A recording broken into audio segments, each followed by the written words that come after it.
So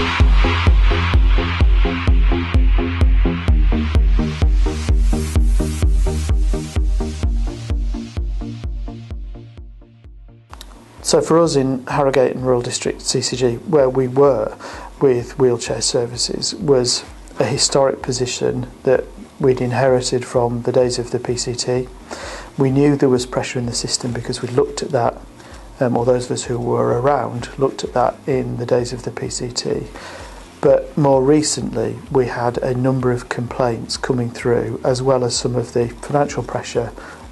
associated with that bit of the system, which made us think we really need to be taking some action.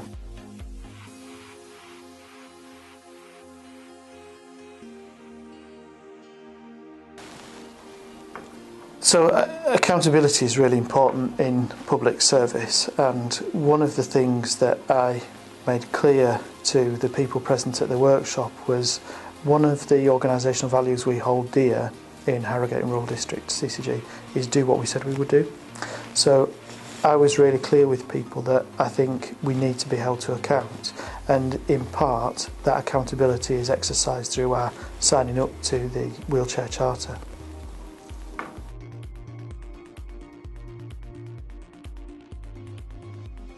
The things I think we've achieved locally, which are really important to me, are the processes of engagement with service users and with our partners and neighbouring commissioners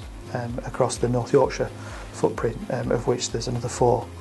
clinical commissioning groups. So for me, that's been the really important part, and I think the outputs that have come from this workshop is a much more detailed understanding of the repair elements for wheelchairs, servicing and repairs, which was perceived to be a poorly performing part of the service, and actually we were able to uncover that it works really well. We've been able to revise and develop collaboratively, I suppose, a process of co-production, a much more detailed specification, and one that I think reflects the modern need of our population, and certainly we hope accommodates future needs over the coming decade. And a much more collaborative position in terms of commissioner and provider relationship about how we manage some of the variation in the system around demand, standard wheelchair users and more complex wheelchair users.